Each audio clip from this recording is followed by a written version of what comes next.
Graça e paz, igreja. Vocês estão bem?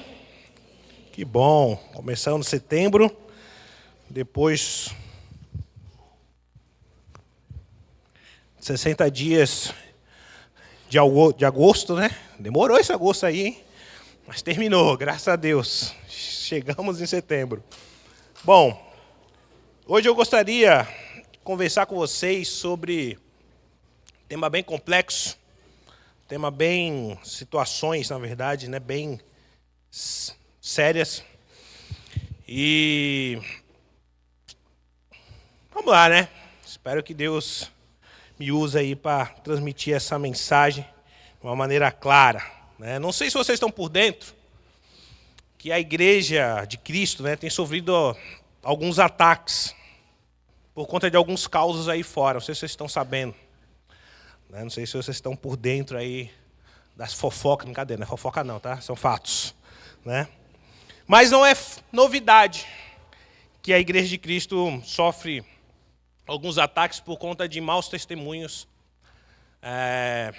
de alguns que se dizem parte do povo de Deus, dizem pertencer ao povo de Deus, né?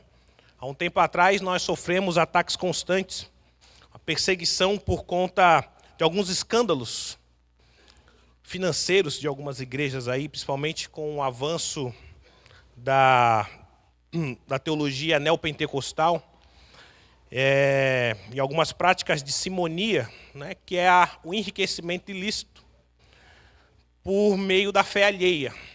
E a gente sofreu, né, pelo menos eu ouvia bastante, eu ouvia alguns ataques referente à igreja por conta desses casos de enriquecimento, de má administração do dinheiro por parte de algumas igrejas. E aí isso acabou gerando ataques para a igreja, né? Só que recentemente uma nova frente de ataques no meio evangélico acabou acontecendo por conta de alguns escândalos, alguns novos escândalos. Eu não vou citar nomes por questões éticas, mas não sei se vocês estão por dentro sobre uma mega igreja aí que está se dissolvendo por conta de alguns escândalos, por conta de acusações de abuso psicológico, fraudes fiscais e estelionato. E para piorar, o líder principal dessa igreja sendo acusado de agressão física, psicológica e verbal contra a própria esposa. Não sei se estão sabendo disso. Um outro caso é o marido de uma cantora gospel aqui do Brasil, que foi preso nos Estados Unidos por conta de abusar de uma criança. E para piorar, é bem possível que ela sabia. E alguns pastores de relevância aqui do nosso país também acobertaram. Situações complicadas. E olha que eu estou citando só apenas mega escândalos, mas talvez quantas pessoas ao nosso redor, do nosso convívio, não estão magoadas, feridas, distantes, mas no anonimato, que a gente não sabe, por conta de algo que a igreja fez, que alguém se diz da igreja fez, ou demonstrou para ela. E por que eu estou trazendo isso? É porque esses casos isolados respingam na igreja como um todo. Esses casos que dizem respeito a uma igreja local, muitas vezes, que dizem respeito a uma situação específica, geralmente respinga na igreja como um todo, na igreja de Cristo espalhado pelo mundo. E eu louvo a Deus pela vida da CBP. Louvo a Deus por essa igreja local. Nós não somos perfeitos, tá? Estamos longe disso, mas temos muitas coisas para ajustar, claro, temos muitas coisas a melhorar, a alinhar, rever, mas eu louvo a Deus por essa igreja, talvez por ter passado quase a minha vida inteira aqui, né, e ter conhecido outras realidades de igreja. Eu louvo a Deus pela vida da igreja, por essa identidade que nós temos de servir, pela nossa liderança, pelos nossos pastores, pela acessibilidade que nós temos aos nossos pastores. Como a Juliana falou no domingo passado, pela transparência que nós temos nas nossas finanças. Só você vir numa assembleia, você verá tudo que está acontecendo na vida da igreja, na saúde da igreja. Então eu louvo a Deus pela vida da igreja. Mas tudo isso respinga na gente. Tudo isso respinga no povo de Deus. E por que eu estou abordando esses temas pesados, essas situações difíceis de ser falado? Esses relatos que muitas vezes deixam a gente até de boca aberta. Tamanha a gravidade. Primeiro porque, talvez por conta da minha posição, por conta da minha função, eu mesmo fui questionado por diversas vezes quanto a isso. No meu serviço, onde eu passei, mensagens, fui questionado por diversas vezes, como se a culpa fosse minha. E olha aí, olha os testemunhos que vocês estão dando. Questionamentos. E também porque, por diversas vezes, eu vi e li nas mídias sociais, né, o descrédito, a desvalorização, o mau testemunho referente à igreja por conta desses fatos, por conta disso, né, por conta do que a igreja tem demonstrado nesses casos isolados. E por conta disso, isso acabou que me fez virar claro, pauta das minhas orações, mas também da minha reflexão sobre o que a igreja tem demonstrado. Isso para com a igreja de Cristo espalhada pelo mundo, para com a nossa igreja local, aqui CBP. E hoje eu gostaria de trazer essas reflexões, essas provocações para a igreja hoje. Nós como igreja, o que nós podemos fazer para mudar esse quadro? O que nós podemos fazer para virar esse jogo? O que nós podemos fazer para demonstrar uma face que muitas vezes não é demonstrado?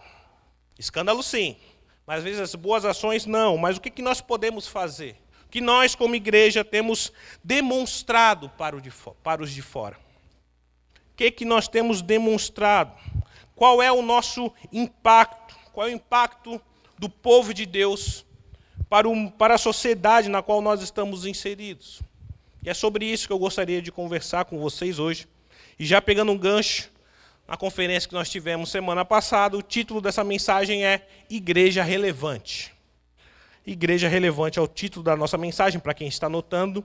Eu gostaria que vocês abrissem suas Bíblias em 1 Tessalonicenses, capítulo 1.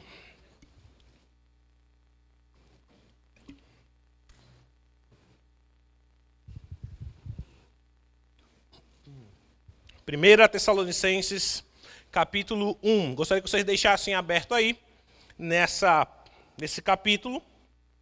E antes da gente ir para o texto, eu gostaria de refletir, explicar para vocês aqui um pouquinho do contexto dessa carta. É uma carta do apóstolo Paulo à igreja que foi plantada lá em Tessalônica, na cidade de Tessalônica. A formação dessa igreja, a plantação dessa igreja, está registrada em Atos, capítulo 17, do versículo 1 ao versículo 9. E dessa narrativa de Lucas, lá em Atos, nós temos algumas informações importantes sobre a característica dessa igreja. Primeira coisa que nós vemos, quando Paulo descreve ali, é que ela é uma igreja nova, uma igreja que acabou de ser plantada. E essa igreja, ela é formada por recém-convertidos, pessoas recém-convertidas, e uma população, uma galera ali bem diversificada. Lucas diz que ali se converteram, tem judeus convertidos, tem gregos, tem homens, tem mulheres de alta posição. Então, uma igreja bem miscigenada, uma igreja bem diversificada. Pessoas de tudo que foram unificadas pelo evangelho pregado pelo apóstolo Paulo e pelos seus companheiros Timóteo e Silas. E aí, essa igreja nova, Paulo plantou, ficou ali poucos dias, talvez alguns meses, só que por conta da oposição dos judeus, Paulo precisou meter o pé, Paulo precisou sair por conta da perseguição dos judeus. E Paulo, então, não conseguiu dar acompanhar os primeiros passos da igreja. Não conseguiu discipular logo de cara, não conseguiu tutoriar eles nessa nova caminhada que eles estavam. E Paulo demonstra um grande amor, uma grande afeição por esse povo, por esses tessalonicenses. E preocupado com eles, o que ele faz? Já sei. Vou mandar Timóteo. O discípulo vai lá, cuida dele. Você tem 2 missões, Timóteo. Primeiro é tutoriar ele, essa igreja, nos seus primeiros passos. E também me traga notícias. Traz para mim aí como é que ficou. Será que eles resistiram à perseguição dos judeus que ficaram? Será que eles dispersaram por conta da ausência dos líderes? O que aconteceu com a igreja? Traga-me notícias para que eu fique mais em paz. Então, Timóteo foi com essa dupla missão de cuidar da igreja e trazer notícias para Paulo da situação da igreja. Pouco tempo depois, Timóteo volta a se encontrar com o apóstolo Paulo, quando Paulo já estava lá em Corinto. E ele relata o que ele viu quando ele voltou lá a Tessalônica. E os relatos que ele traz para Paulo são relatos bons. Relatos bons. E por conta disso, Paulo, ele agradece a Deus pela igreja em suas orações, como ele diz aqui no versículo 2. Sempre damos graças a Deus por todos vocês, fazendo menção de vocês em nossas orações. Então Paulo ora agradecendo pelas notícias que ele recebeu de Timóteo, pelas notícias que ele já estava recebendo sobre aquela igreja. E aí então, ele diz algo que me impactou também, que é algo que não sai da mente de Paulo, algo que ele está constantemente se lembrando, algo na qual ele está corriqueiramente trazendo à memória daquela igreja, que é o versículo 3, que é o texto que eu vou utilizar nessa mensagem, que diz assim: lembramos continuamente, diante do nosso Deus e Pai, o que vocês têm demonstrado. O que não sai da mente de Paulo, o que ele sempre está lembrando, o que está sempre diante dele, na cabeça dele, é o que a igreja tem demonstrado. E o que a igreja tem demonstrado? O trabalho que resulta da fé, o esforço motivado pelo amor e a perseverança proveniente da esperança em nosso Senhor Jesus Cristo. Alguns teólogos chamam essas as 3 virtudes da igreja, ou a tríplice virtude da igreja, que é a fé, o amor e a esperança, que aparece também lá em Hebreus, capítulo 6, versículos 10 a 12. Pedro também cita essas 3 virtudes em sua primeira carta, capítulo 1, versículo 21 e 22, e o próprio Paulo cita também, outra vez, essas 3 virtudes em 1 Coríntios, capítulo 13, no hino do amor, quando ele fala da fé, da esperança e do amor. Então, essa tríplice aliança, essa tríplice virtude, essas 3 virtudes estão corriqueiramente no linguajar deles, como se essas fossem as virtudes principais da igreja. Mas, como essas virtudes, como esses valores, como essas verdades, elas eram externadas? Como a igreja demonstrava essa virtude na prática? Como essa igreja demonstrava isso de fato? E o que nós podemos refletir e aprender com essa igreja para os nossos dias hoje como igreja? É sobre isso que nós vamos falar. Vamos entender um pouco mais sobre o que é isso que foi demonstrado pela igreja de Tessalônica. O que era isso que foi demonstrado pelos tessalonicenses? E a primeira coisa que Paulo disse é que eles demonstravam, essa igreja demonstrava, trabalho que resulta da fé.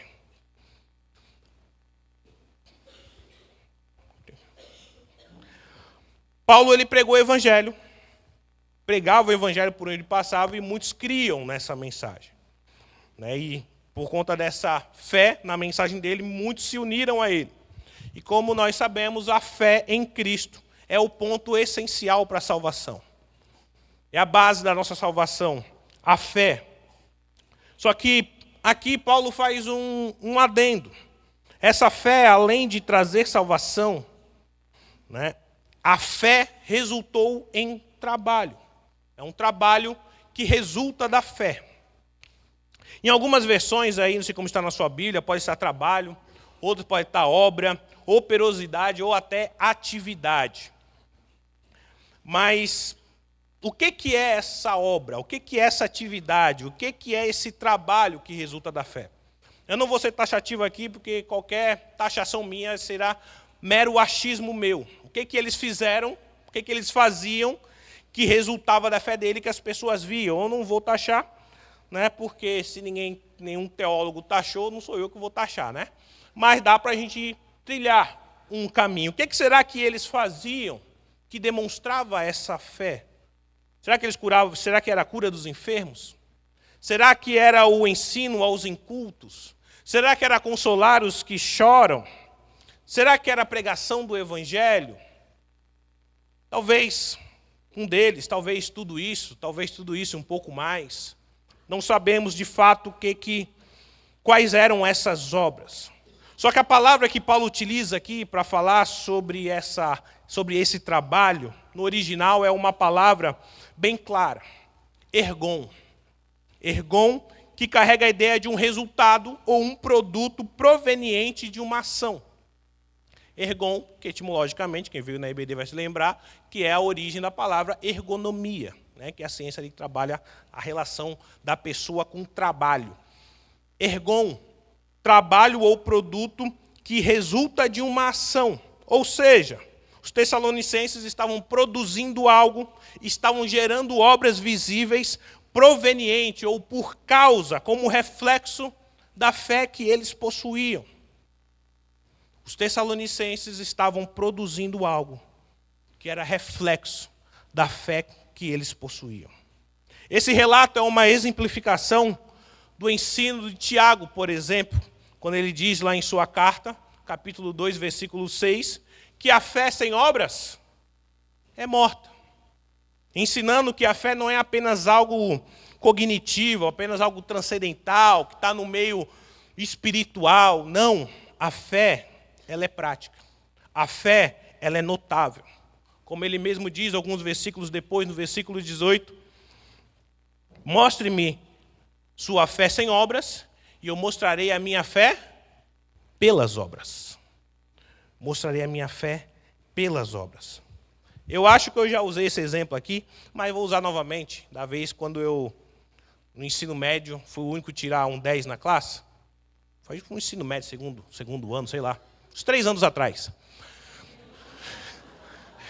Eu não entendi essa risada, não.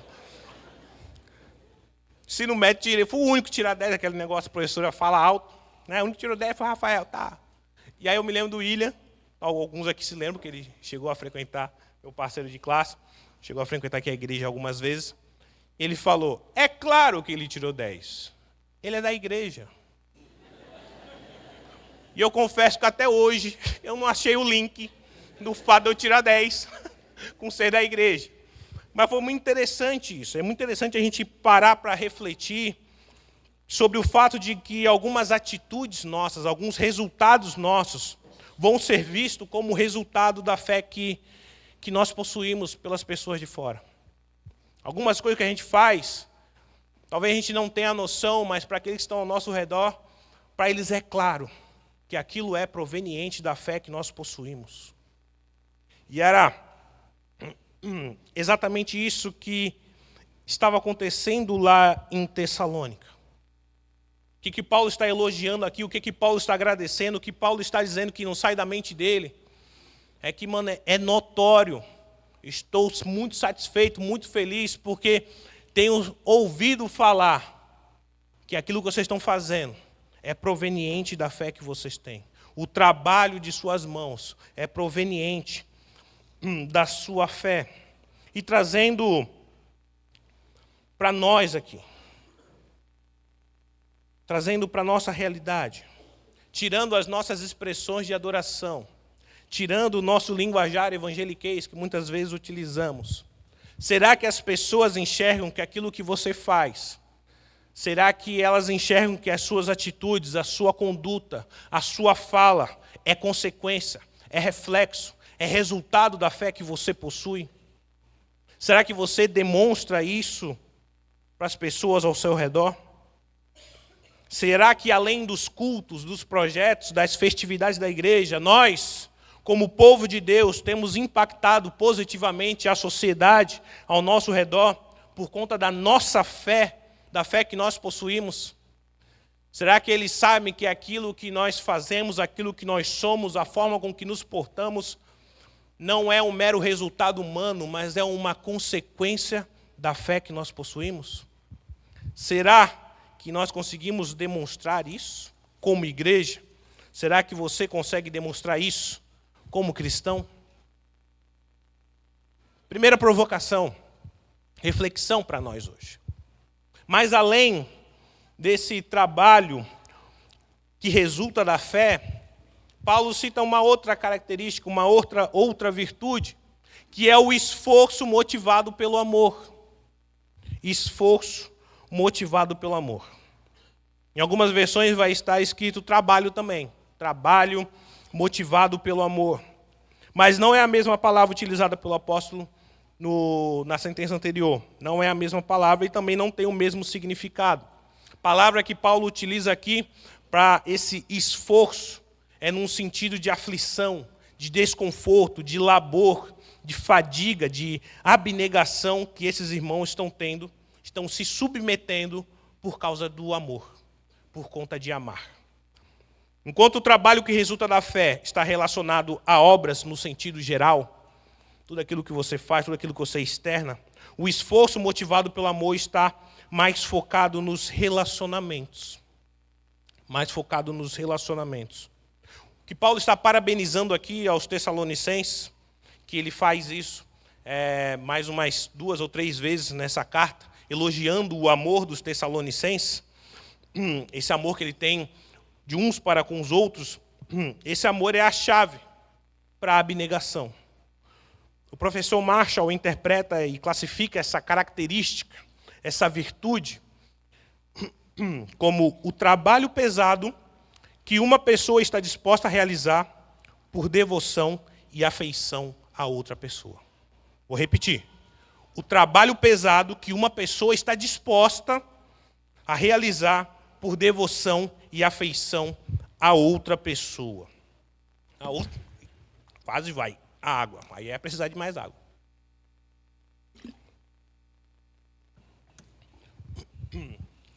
Hoje nós somos levados a pensar que amar é apenas aquela floreada que nós temos aí nas novelas, nos filmes, nas músicas, Obrigado.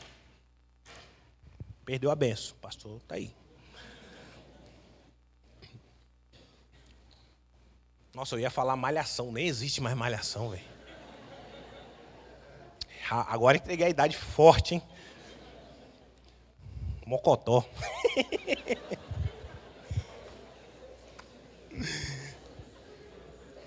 Mas novelas, músicas, filmes, elas nos levam a pensar que o amor é o quê? Que amar é o quê?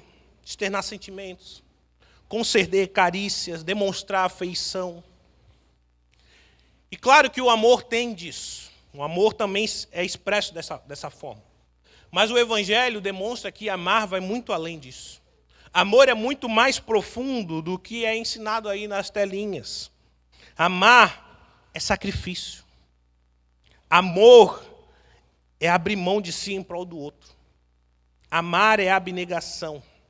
Amar é árduo. É difícil. Não é à toa que o maior exemplo que nós temos de amor é o próprio Jesus, que prova seu amor morrendo por nós quando nós ainda éramos pecadores. Romanos 5:8. Prova seu amor morrendo por nós quando nós ainda éramos pecadores. Ou seja, amar é você abrir mão de si em prol do outro, ainda que esse outro não mereça.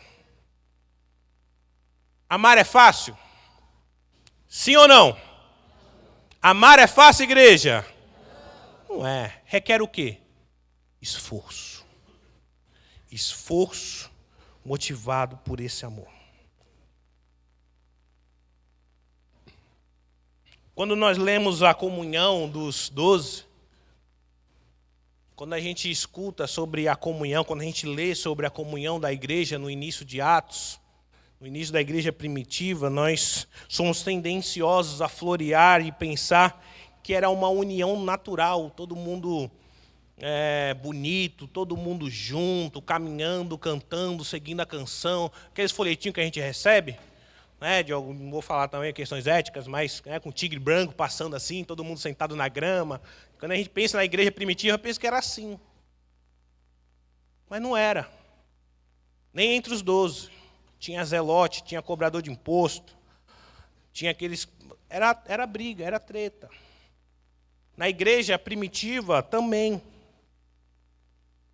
Porque todos eram diferentes.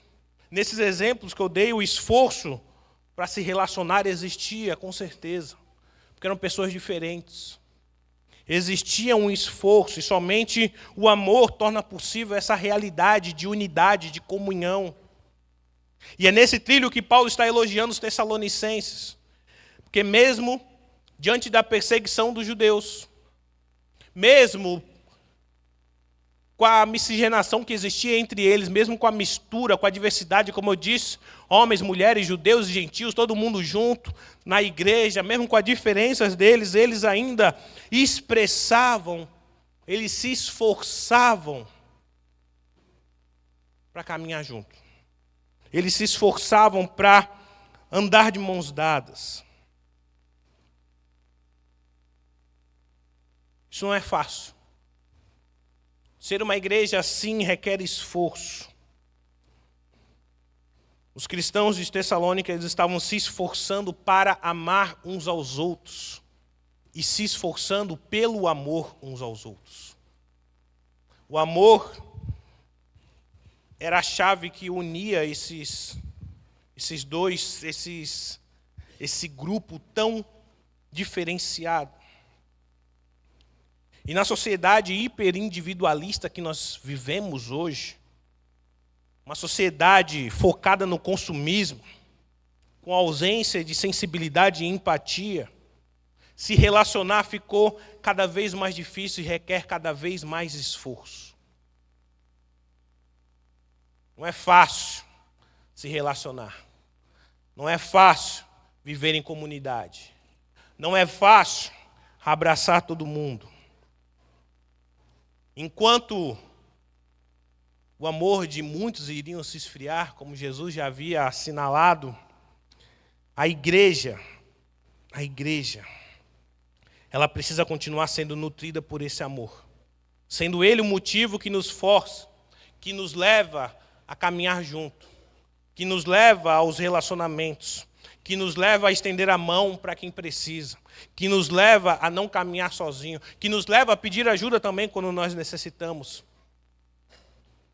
É muito mais fácil, às vezes, viver somente no nosso círculo, na nossa panela, com os nossos, por aqueles que nós temos afeição, no círculo restrito de amizade. E ainda assim, nesse círculo restrito, ainda assim já é difícil. Mas viver em comunidade aqui, como nós estamos, como irmãos, podendo cantar e levantar nossas mãos, nossas vozes juntos. Isso lá fora, isso não existe. Lá fora é cada um por si. É a selva de pedra. É eu por mim e Deus, se quiser por mim também, mas se não vai ser eu mesmo. É essa a realidade. Mas o Senhor nos chama a viver em comunidade. O Senhor nos chama a viver em comunhão. O Senhor nos leva a viver em relacionamentos. Só que, para isso, é necessário se esforçar. E é exatamente isso que os irmãos tessalonicenses, gente como a gente, diferentes, cada um com seus interesses, cada um com o seu mundo, cada um com o seu histórico, cada um com seus problemas, mas que, motivado pelo amor, se submeteram a se esforçar, a labutar, a se esforçar em prol do outro, a se relacionar com o outro. E aí eu pergunto para nós aqui, igreja, pergunto para você, meu irmão, será que o teu amor tem te motivado a se esforçar, a se relacionar com o outro, a viver em comunidade, ou ele não tem sido suficiente para te tirar da zona de conforto, do seu círculo restrito de relacionamentos? O O que nós temos demonstrado? Uma busca pelos relacionamentos, ainda que seja difícil se relacionar, ou nós temos nos acomodados no individualismo desse século, vivendo no nosso círculo restrito, na nossa panela, transformando isso num clube? O que nós temos demonstrado para os de fora?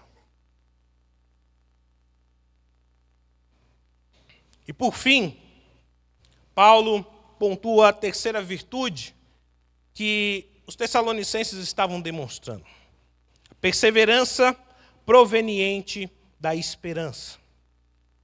Além do trabalho que resulta da fé e o esforço motivado pelo amor, a igreja demonstrava perseverança proveniente da esperança em nosso Senhor Jesus Cristo. Ou seja, os tessalonicenses estavam perseverando na convicção de que Jesus Cristo ia voltar. A esperança geralmente está linkada com a volta de Cristo, a parousia, a eternidade, pois ela representa para nós a vitória final sobre as adversidades que a vida terrena nos traz. Você passa por luta? Quem passa por luta, levanta a mão. Só para eu ver quem não passa, para eu colar junto, né? Se tem alguém aqui, né? Vai que ele ensina os 3 métodos para não sofrer. Está cheio por aí agora. A vida é repleta de lutas, tristezas, doenças, boletos, lutos. Boleto, então, não sei, eu falei boleto. Vixi. Perdas, frustrações. A vida nos traz tudo isso, faz parte do pacote. Mas nós temos a esperança de que um dia tudo isso será extinto. Amém? A esperança que tudo isso vai acabar. E essa esperança, embora seja uma esperança futura, ela influencia diretamente a nossa forma de ver e viver a vida presente. Embora seja algo referente ao futuro, ela é algo que influencia o nosso presente. Por exemplo, essa esperança latente em nossos corações nos leva a priorizar mais o tesouro eterno do que as riquezas terrenas. Isso interfere diretamente nas nossas concepções, nas nossas tomadas de decisões, interfere em tudo, quando a esperança está latente dentro de nós. Porque a gente vai priorizar o que é eterno, porque isso aqui vai acabar. O que está aqui eu não vou levar. Então, vamos priorizar aquilo que de fato é importante quando nós estamos com os olhos fixos na eternidade, na esperança que nós temos. A esperança da volta de Cristo também nos leva a passar pelo sofrimento e pelo luto com outros olhos. Você já foi num velório de quem não tem Jesus Cristo? Quem já foi, sabe o que eu estou falando. A dor é sentida de uma forma diferente. A dor dói mais. Porque para eles ali não tem esperança. É o ponto final. Acabou. O que resta é dor. E isso dói. Mas quando se tem uma esperança, você passa por esse processo de luto com uma esperança de que aquilo não é o fim. Que aquilo é só o começo de um novo tempo. Você passa a olhar por outros olhos por essas circunstâncias. Não só a experiência do luto, como a própria experiência da morte. Quando a esperança está latente dentro de você, você passa por essa experiência com outros olhos. Quer ver um exemplo disso? Tem um vídeo aí? O vídeo de alguém que está a partir. Presta atenção nessa fala. É um vídeo bem curtinho. Estamos aqui com o Dr. Shelley fazendo uma visita em nome da Primeira Igreja Batista de Atibaia. E ele vai deixar uma mensagem. Ele falou que tem sofrido muito com as dores.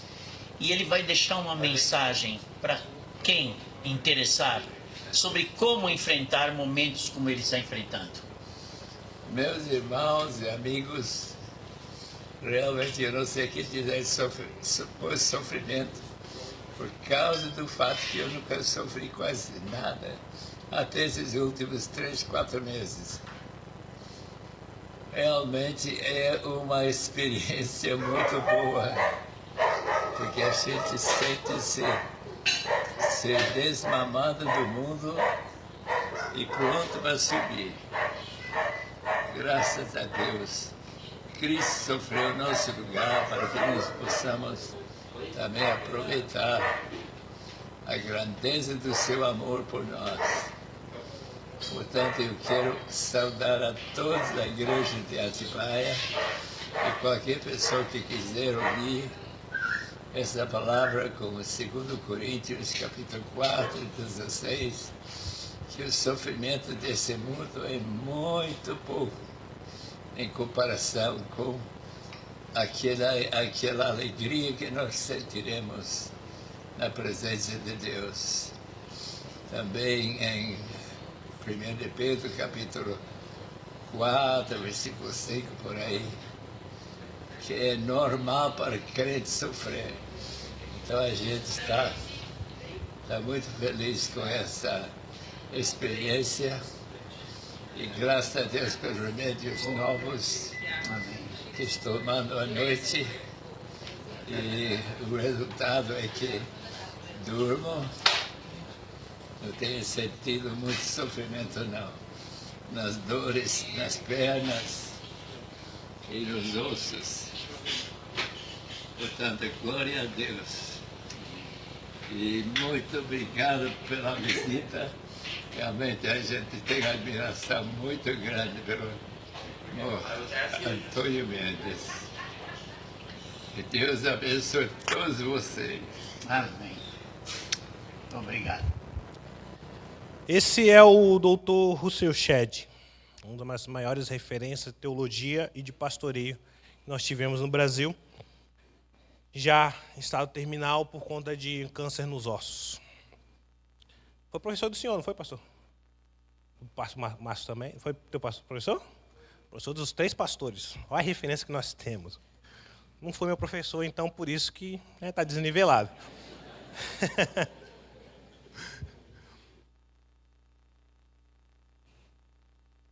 Você viu o que ele falou? É uma experiência interessante porque eu quase não sofri na vida. Diferente desses últimos 3, 4 meses por conta do câncer nos ossos. Agora ele está passando por essa experiência de dor. E é uma experiência muito boa. Eu pensando em alguém para falar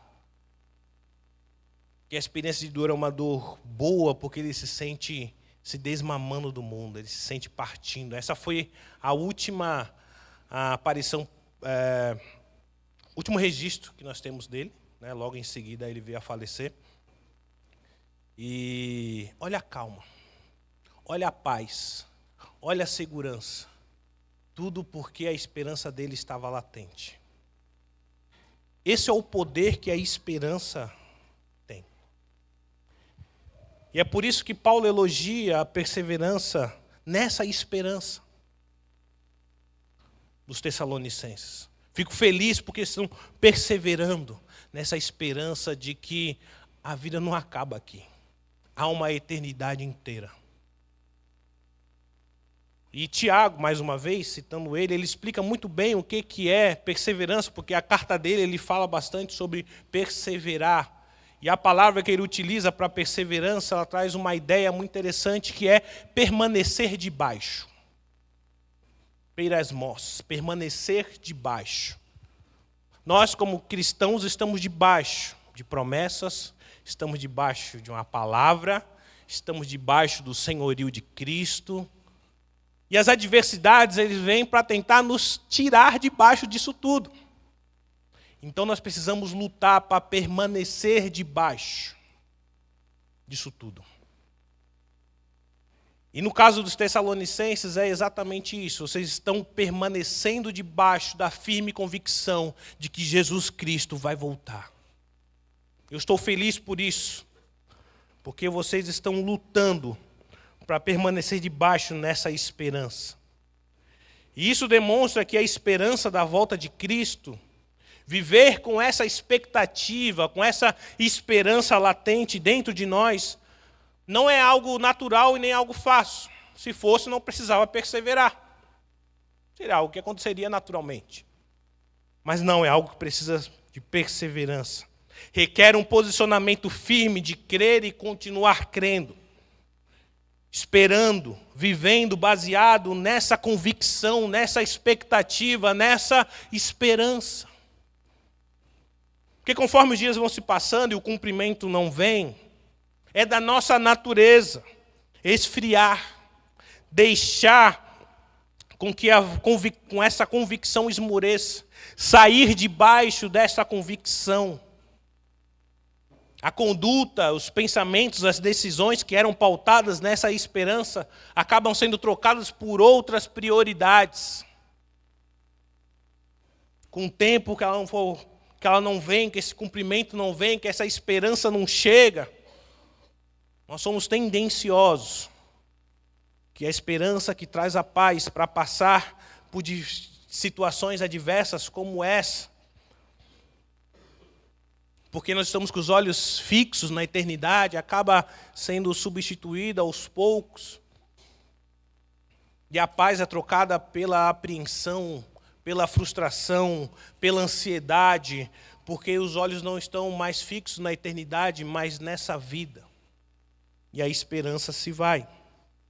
Você acaba sendo envolvido e abalado pelas desesperanças desse mundo, sendo que você tem uma esperança que nos leva a passar por essa vida com outros olhos. Dependendo de onde está a sua esperança, sua forma de ver e viver a vida, ela é diretamente influenciada. Como está a sua esperança? Mas dos Tessalonicenses, eles perseveraram nessa esperança. Permaneceram debaixo da firme convicção de que Jesus Cristo ia voltar. E não só eles permaneceram debaixo, como eles estavam demonstrando para quem estava ao seu redor que a esperança deles estava viva, estava latente, que a esperança deles não estavam presa às circunstâncias da vida, mas estavam presas à eternidade. Estavam demonstrando isso. Não sei como, mas as pessoas olhavam para eles e viam que havia uma chama viva, uma esperança latente, que faziam com que eles olhassem para essa vida e não tivessem nenhuma esperança ali. As pessoas viam que em tudo o que eles faziam, eles estavam com os olhos na eternidade. Nossa forma de viver a vida, baseada e guiada pela esperança na eternidade, tem impactado o mundo aí fora? Tem gerado uma curiosidade? Ou até tem gerado esperança naqueles que estão ao nosso lado? As pessoas conseguem enxergar que a nossa forma de ver a vida é diferente. Mesmo em circunstâncias adversas, as pessoas conseguem notar, olha, esse cara aí, ele, sei lá, parece que ele não está percebendo as coisas que estão acontecendo ao redor dele. Parece que ele está com a cabeça no mundo da lua. Não, está com a cabeça no mundo do céu.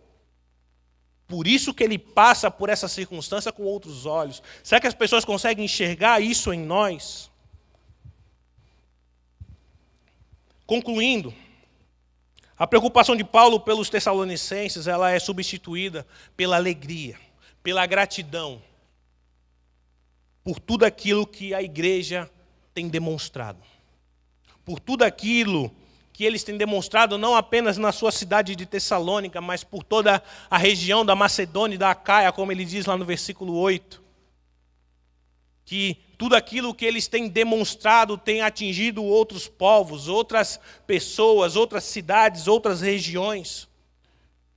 Dizendo, estou feliz e eu estou sempre me lembrando, porque vocês estão demonstrando uma fé que resulta em boas obras. Vocês estão demonstrando um amor que impulsiona a amar.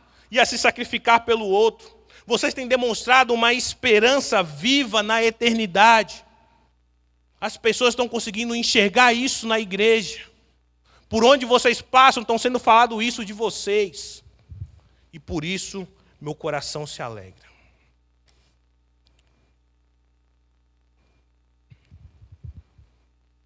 O desafio para nós, a reflexão que eu trago para nós, e as provocações que eu trago para nós como igreja, é entender que ser uma igreja relevante é impactar o mundo aí fora.